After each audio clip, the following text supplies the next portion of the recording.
right, we are at Planet Fitness, and I am here to take you through my current overall working structure for a leg day. It's not always going to look the exact same, but here are some things that pretty well stay consistent no matter where I'm going. The thing that I don't get, that people have not figured out yet, is if you have any intention to be a bodybuilder in the long run, people vastly underestimate how important it is to have big legs. Like if you have somebody who has a small, I shouldn't say small, a medium-sized upper body and big legs, and they go stand against somebody else who has a pretty big upper body but poor legs, usually the guy with the bigger legs will win.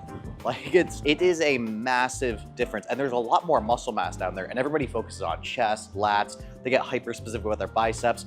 I'm like, dude, your legs are massive. They have way more muscle. Like we can throw up a little muscle thing here, no problem. No, there is so much muscle mass there and people hardly focus on it at all. So let me show you how I train my legs in what I consider to be a very effective manner. Obviously, there's always little things that you can add in there, but I'm gonna give you a general idea as to how I like to think about my leg days. Let's go. So the first thing that I've been starting with lately is a leg curl variation. Now, obviously, if hamstrings aren't a focus for you, then you don't start with the hamstring curl. The reason I'm starting with the hamstring curl, or at least the reason that I had been starting with the hamstring curl for a long period of time, was because my knee was actually bad, the front of my knee, so I couldn't train quads the way that I wanted to. So I was like, okay, well, I guess we'll just give hamstrings the priority for now. But now my knee is getting better, which means that I can train my quads more consistently. So this might change relatively soon. So it's not that you have to do a certain one first, it's just based on your priorities. You want your hamstrings to grow the most? Do your hamstrings first. You want your quads to grow the most? Do your quads the first. You want your glutes to grow the most? Do your glutes first. That is all it comes down to. What is your priority? With this, I know a lot of people will say, oh, but you should lean forward to get more stretch, get more length. There's a pretty good amount of length, especially if you keep a neutral overall spine here. Like if you go like this, would this be less hamstring length or more? I don't know. Regardless, you're getting actually a pretty good hamstring length here. So if you lean forward, like this is as far as I could lean forward if I was trying to keep my spine neutral. So it's not really that big of a difference. So I'm very okay with just having it at this general length right here. I will use a seatbelt for this because I found that using a seatbelt, keeping the hips pinned down, just makes it so that I can be a lot more focused and I'm not necessarily moving around as much down here. I use a seatbelt for both this and I use it for the leg extension. And before I get the big guys over here saying, ooh, well, I don't use it. It's like, okay, I don't care. Probably a lot of things you don't do that I do. Maybe you could be better. Ever thought about that? Because you never think like that. Let us get to work. Now it's funny because I have people arguing with me about the seatbelt on one of my posts, and they were like, oh, big guys don't do this and stuff. First off, it was right after I'd seen a video of Derek Lunsford using a seatbelt, and then it was Martin Fitzwater came into the comment section and was like, oh yeah, I started using a seatbelt too once things got too heavy. It's like, oh yeah, no big guys, just 2 of the top 5 Olympians in the world. Crazy. But I always see people, they never get it tight enough. So here's what I do, right? You get the buckle off to one of your sides, and then you take and you pull up with the one side. And what that does is that allows you to actually get it so you can tighten it a lot more on the other side. So I see people all the time, they go to do it and they're like, oh, it didn't really help. I'm like, well, you didn't really tighten it properly. So pull up on this side, pull up on this side, and that'll lock it in fully. Get it on the hip bones, not on the belly. People put it on the belly and then they're like, well, it's not really that stable. Well, yeah, I mean, your belly is just, but the bones don't move.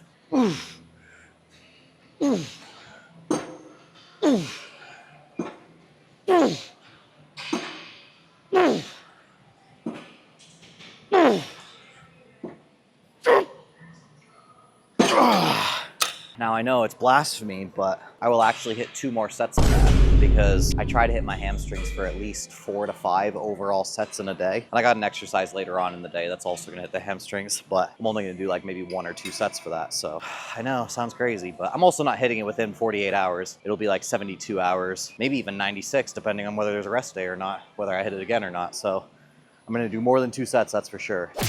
And I know people might get mad about that, but there's no such thing as a 2-set method. I hated that all the way through. but for some reason people thought that 2 sets was something special. For some reason, it's not. It's not. So let's get a few more sets of this. And our next exercise, remember, not everything is in perfect order as to how I would do it all the time, but one of my next isolation movements is the hip thrust. This can be performed in a couple different ways. You can do it however you want. Personally, I like to do a mixture of both of the main ways to do it. There's one way where there's a scoop, and there's one way where there's more of a thrust. And I'll show you the differences right now. You're gonna love this angle. So there's 2 different ways that I see primarily on social media.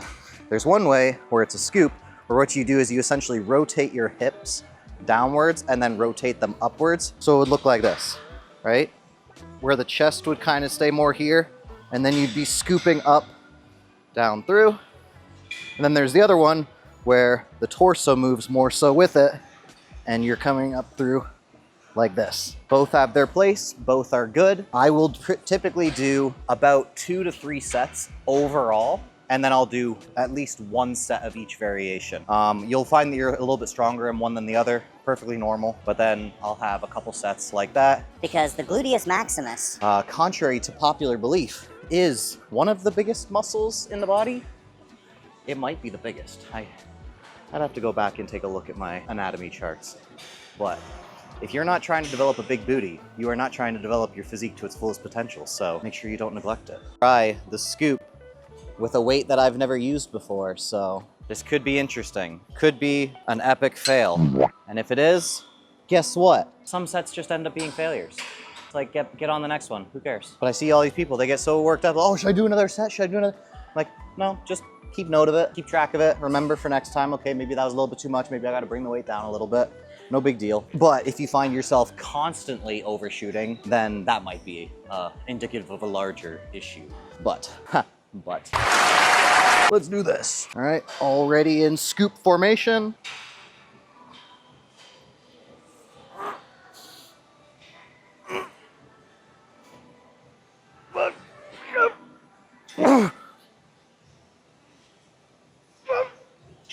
Okay. And yes, the range of motion is small because this is primarily a short position movement. So trying to make the range artificially large does not make sense. That's where I see a lot of people failing when it comes to their knowledge on glutes. I'll do an exercise like a hip thrust where I'll go down a little bit, come back up, go down a little bit. Like, oh, well, you didn't like go down deep into it. It's like, because it's not doing anything for my glutes at that point. If I want something that's truly for the length of the glutes, I'll do a different exercise. So primarily a short position movement. Range of motion doesn't need to be that large.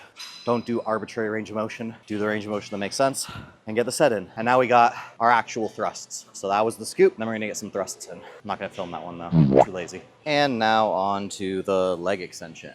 So we are doing a bilateral leg extension. Of course, we had to add the plates in order to keep it heavy.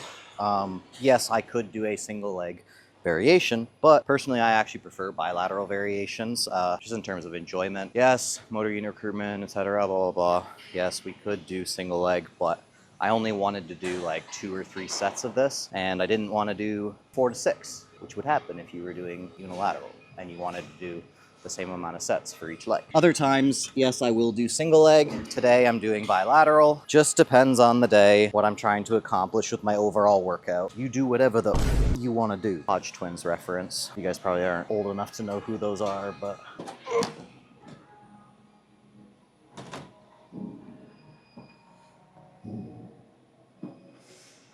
Oh.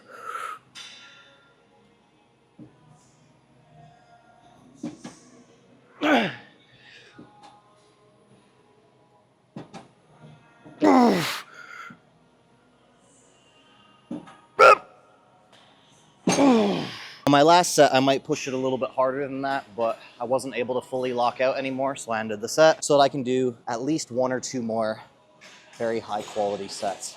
And the next exercise we're gonna do, this isn't always the order that I go in. Often what I'll do is I'll put my hinge last because of the fact that it's just very taxing overall. But I got the majority of the exercises out of the way that I was planning on pushing a little bit harder. So I'll do this one, then we'll go over to the adductor machine. Typically I would do the adductor machine first, but this was already set up from my hip thrusts and I don't really want to take it down and then put it back up and, you know, gym etiquette, that sort of thing. So I'm much more flexible with my workouts than a lot of people in the science-based sphere, which can be a good thing, can be a bad thing, depending on how you view it. We're gonna get to this hinge set. Obviously not doing quite as heavy of weight as we would if it was at the beginning of a session. You're just not gonna be able to put out as much. It's just kind of the way it works. Today's been a hard day so far, so we'll see. We'll see how it feels.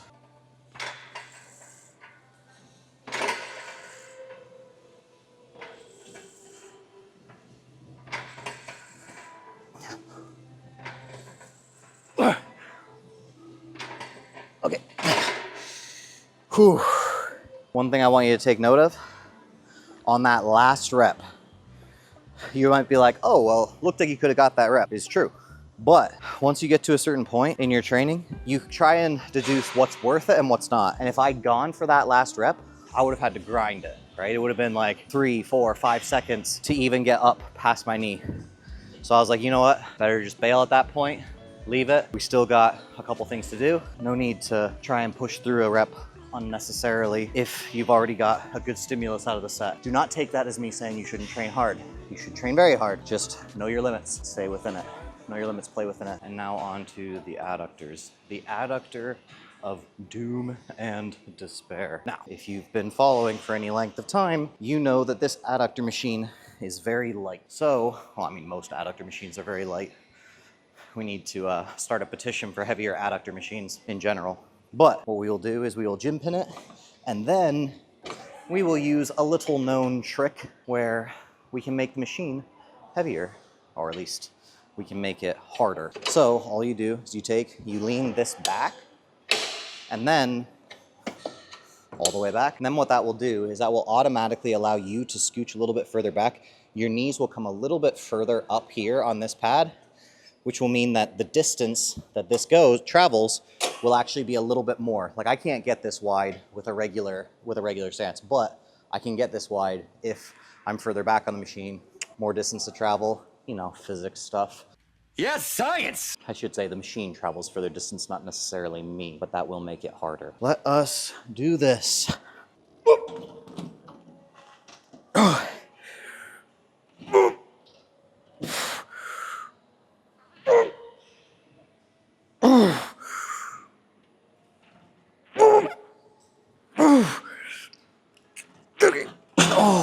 I knew it was a little harder. I didn't know it was that much harder because I just added the same weight that I would do if it was on the regular pad. Dang, that's actually insane. All right, I guess we're taking a plate off. We got lots of room to improve on this machine now. It's beautiful. You guys are all just pawns in my game. Huh?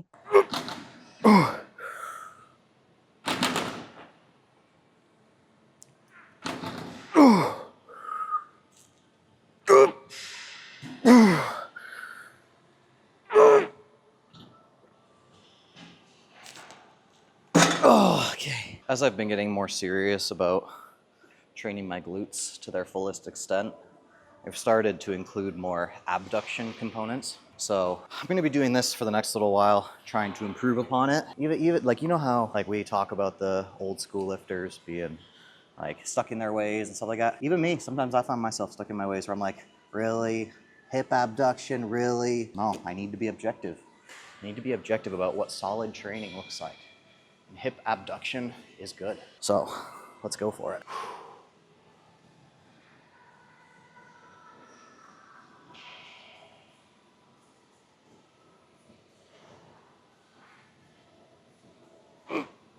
Okay, but I picked a weight that was too light. Tori's tank is on 0 right now, so I'm not gonna take as much rest as I normally would, so we can get to the next exercise. Nothing. Feeling good?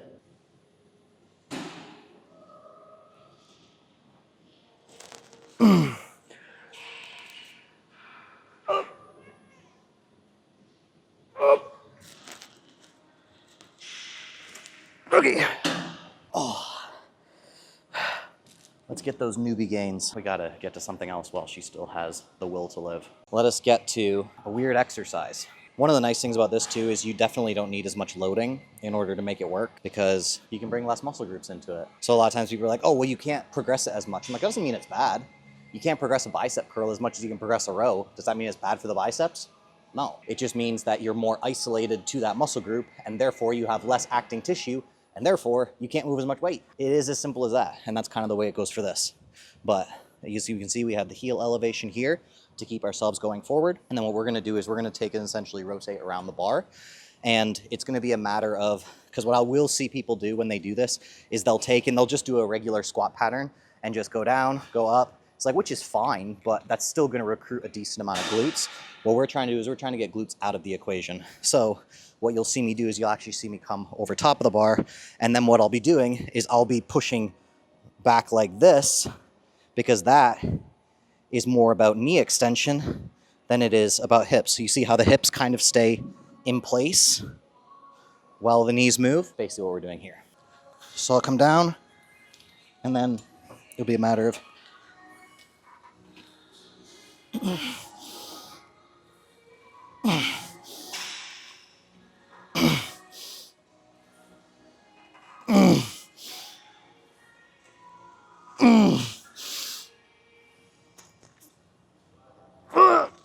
okay.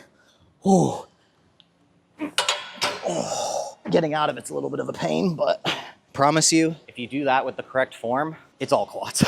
It is all quads, because essentially the hip is staying at the same relative angle.